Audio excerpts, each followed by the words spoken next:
Welcome to Radio Who, What, Why. I'm Jeff Schechtman. Over the course of the past campaign, we heard over and over and over again about Trump being the ultimate outsider, that his policies were a threat not only to the established order, but to the people and institutions of both parties that are often referred to as the permanent government, a part of what my guest Peter Dale Scott calls the deep state, the forces inside government, in intelligence agencies, and in the economy that really control the levers of power.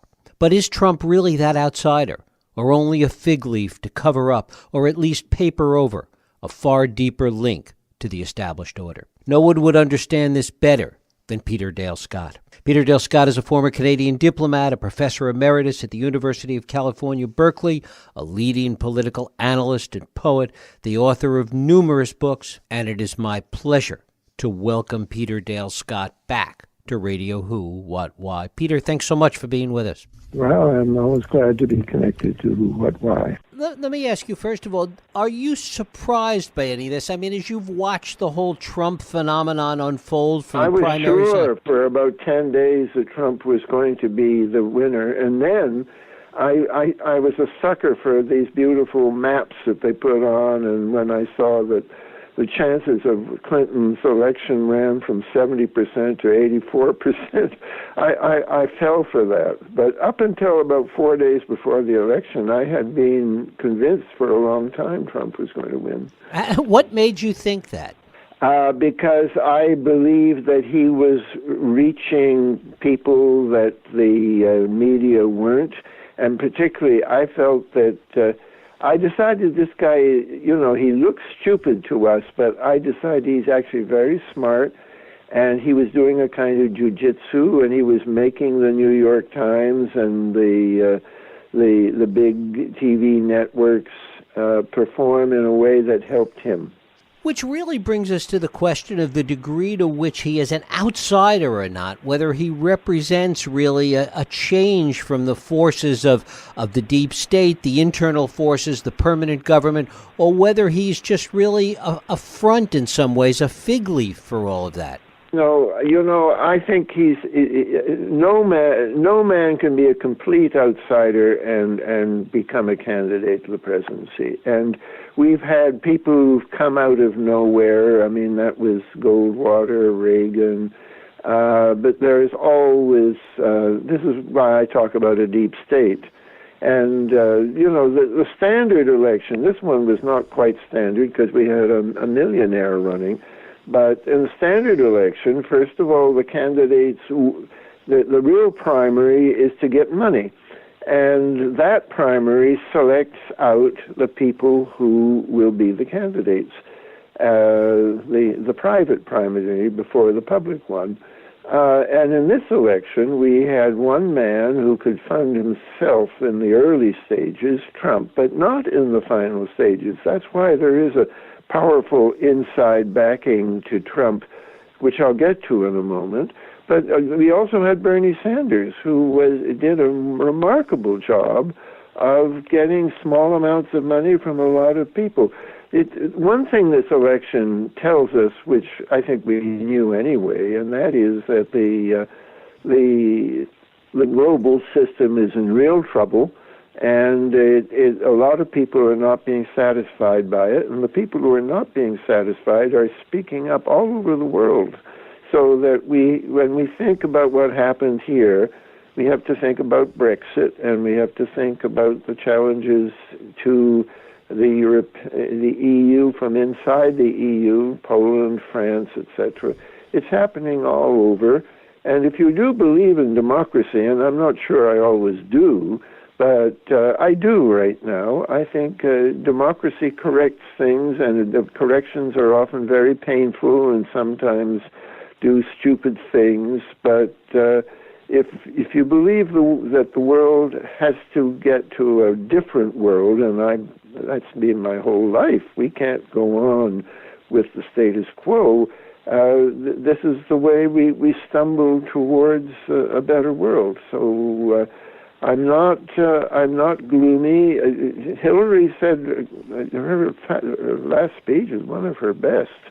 We have to approach this man with an open mind, and I'm sure within weeks, if not, well, when Weeks is taking over, we're going to be very angry with him, but I don't know what we'll be angry about, because most of what he was saying in the campaign was to get elected, which he managed to do, and I think he proved he is a politician. He knew how to get elected. His years of TV have given him skills which trumped, it's the only verb, his skills trumped the know-it-all opinions of people like David Brooks in the New York Times.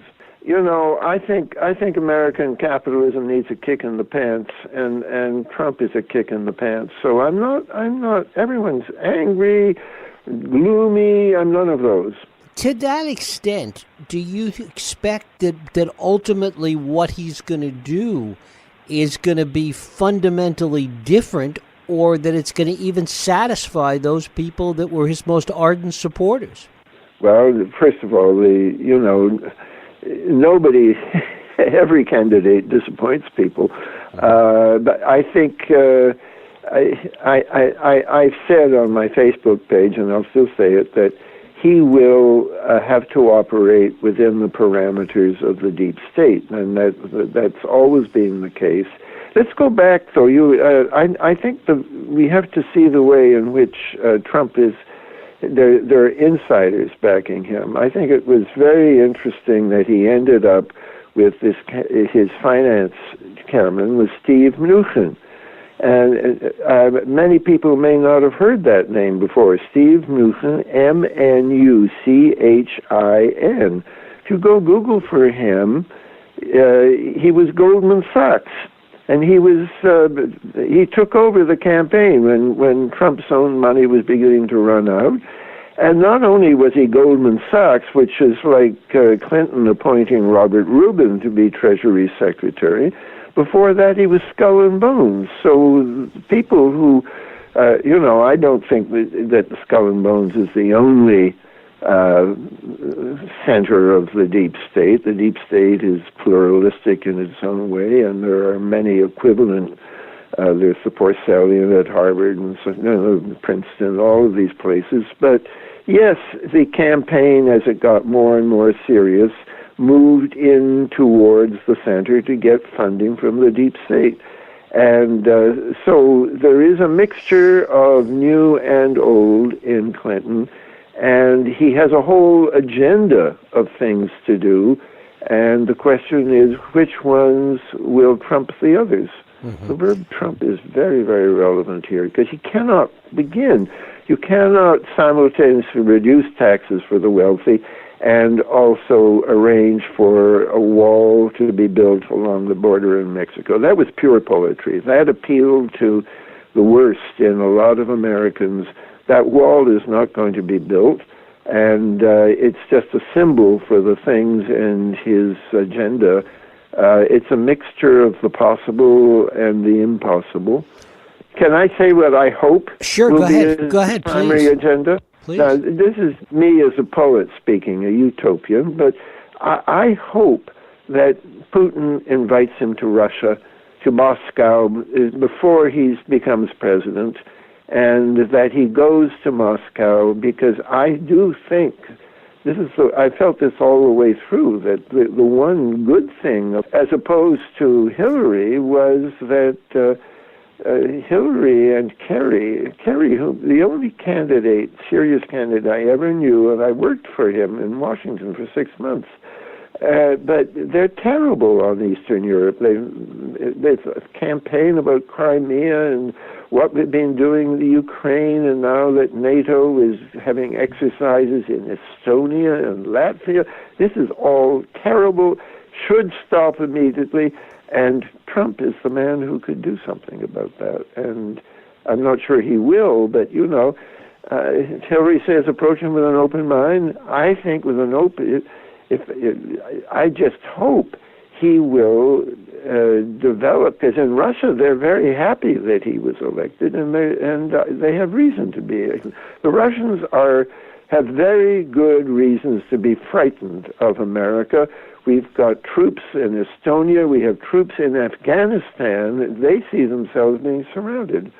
So the most hopeful thing is Russia. But then we come to two other things, which are Syria and Iran. Now, Trump has been talking out of both sides of his mouth when it comes to Syria, because on the one hand, he wants to improve relations with Russia, and on the other hand, he wants to do more than the worst that we've already done in the Middle East in general, and Syria in particular. And he's going to have a choice whether he's going to pursue a diplomatic path with Syria, which he will have to if he wants to improve his relations with Russia, or the military one, because he has said things that really sound very stupid when it comes to his strategic notions. I mean, what he said about Mosul, for example, that we should have done it in secret. I mean, that doesn't. It only makes sense to an IQ, somebody with an IQ of about 60. And I think the military as a whole, the troops probably voted for Trump, but of course, he may get a new Joint Chiefs of Staff, but the present one, they're not going to take his kind of advice. But he may not. I mean, because I think he's smart. I think he will work with the Joint Chiefs. But I don't want to see a military solution to Syria, because I don't believe there is one. Just like there never was a military solution for Vietnam, and it's outrageous that it took so long to realize that. There isn't a military solution for Afghanistan. We're the last of the great powers to have that experience. Russia and Britain learned it before us. So I hope he will seek a diplomatic solution there. And then we come to Iran, because he said he wants to scrap the Iran agreement. Well, what's he going to do about whatever he does about Iran? I hope will be conditioned by what he does about Russia, because, believe me, as we have America has surrounded Russia from the east and the west, Iran is very important to Moscow. They're the border country that they have been able to work with, even though it's got ayatollahs nominally in charge of it now.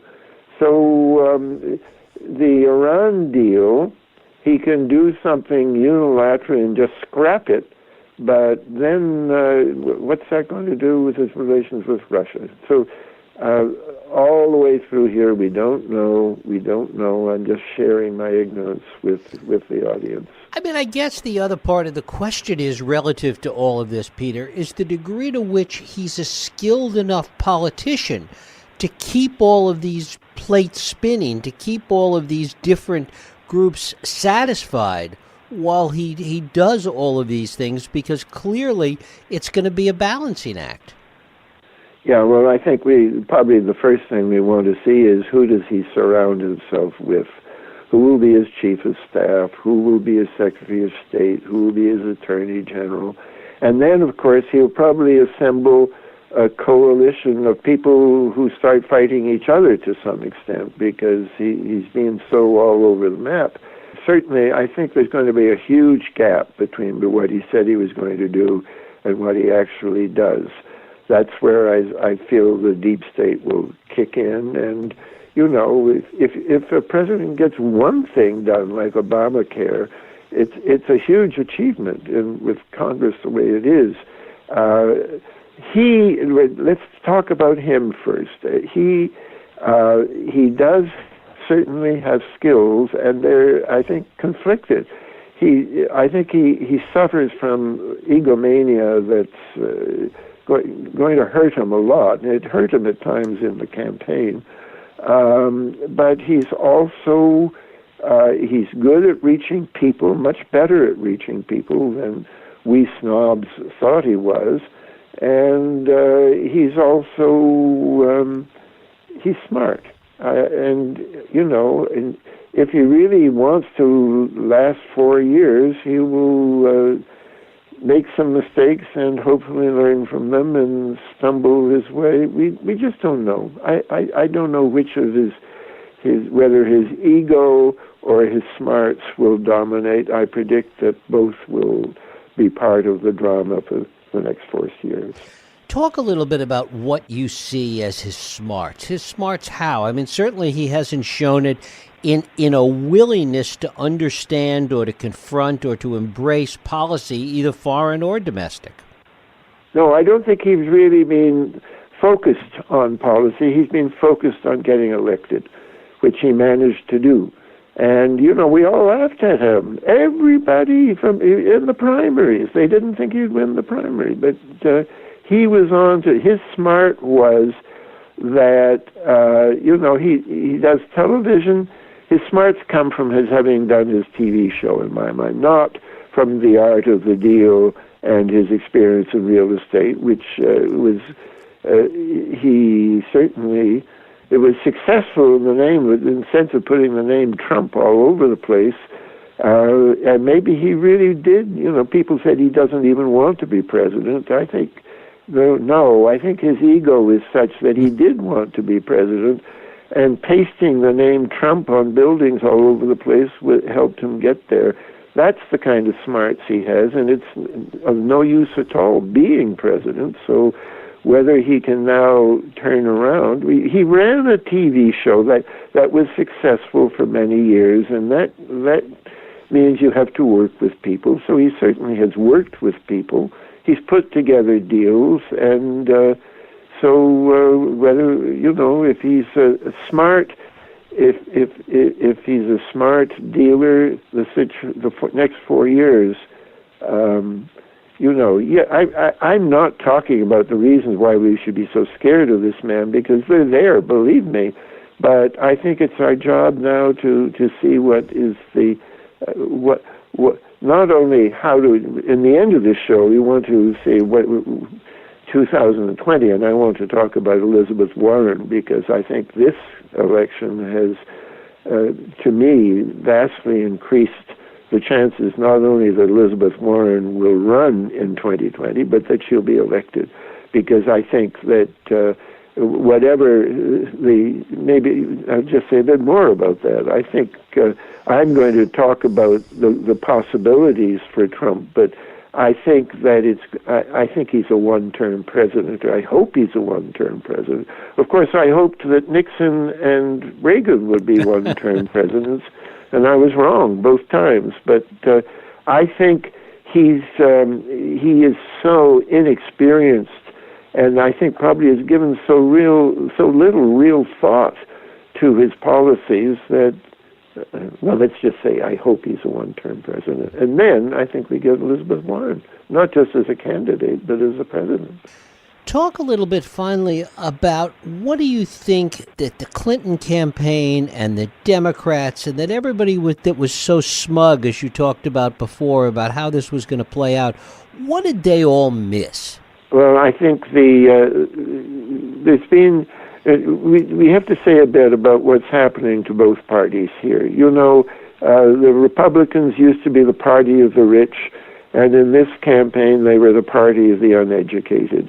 And the Democrats used to be the party of the unions and labor, and they really lost that, I think, going back to McGovern. The Democratic Party opened itself up to reach the middle classes and the techies and the educated. It's almost a role reversal. And I do think that whatever Trump does, it's going to have put great stress on both parties in Congress. I mean, take the Supreme Court, for example. That's going to be a very high priority for him to get somebody that you and me will absolutely hate. And to do that, they have to be approved by the Senate, and there is still a filibuster. Now, what's going to happen to the filibuster? Some Republicans will want to get rid of it so they can get their agenda, and some are going to want to fight it. I think the Republican Party is at the point of splitting into two. But I also think that the Democrats, the Sanders people, are still there. I hope that they thrive. I mean, they are the soul the heart and soul of the real Democratic Party to me, as opposed to the kind of new Democrats that was, I mean, really, both parties are sick, is what I'm trying to say, really sick right now, and threatened from within by the rebellions against their own leadership. Are we going to see a permanent realignment of the parties, in your view? I wouldn't be surprised to see we see a new party coming out of the rubble of, that's what it is, of the Republican Party. It's a bit like slavery back in 1850, and we suddenly got the Republicans, and you got a one-term senator was elected president, Abraham Lincoln, and we just did it again with Obama. But I think both parties are clearly, this is, I would say, an exciting time. And for people like me who say we've desperately got to get to a different America, times like this are going to be times where very bad things happen, but also times of opportunity for something new and better to come out of the mess. Peter Dale Scott, I thank you so much for spending time with us on Radio Who, What, Why. Okay, thank you. It was Jeff. I loved your questions. I love talking to you. Thank you for listening and joining us here on Radio Who, What, Why. I hope you join us next week for another Radio Who, What, Why podcast. I'm Jeff Sheckman. If you like this podcast, please feel free to share and help others find it by rating and reviewing it on iTunes. You can also support this podcast and all the work we do by going to whowhatwhy.org/donate.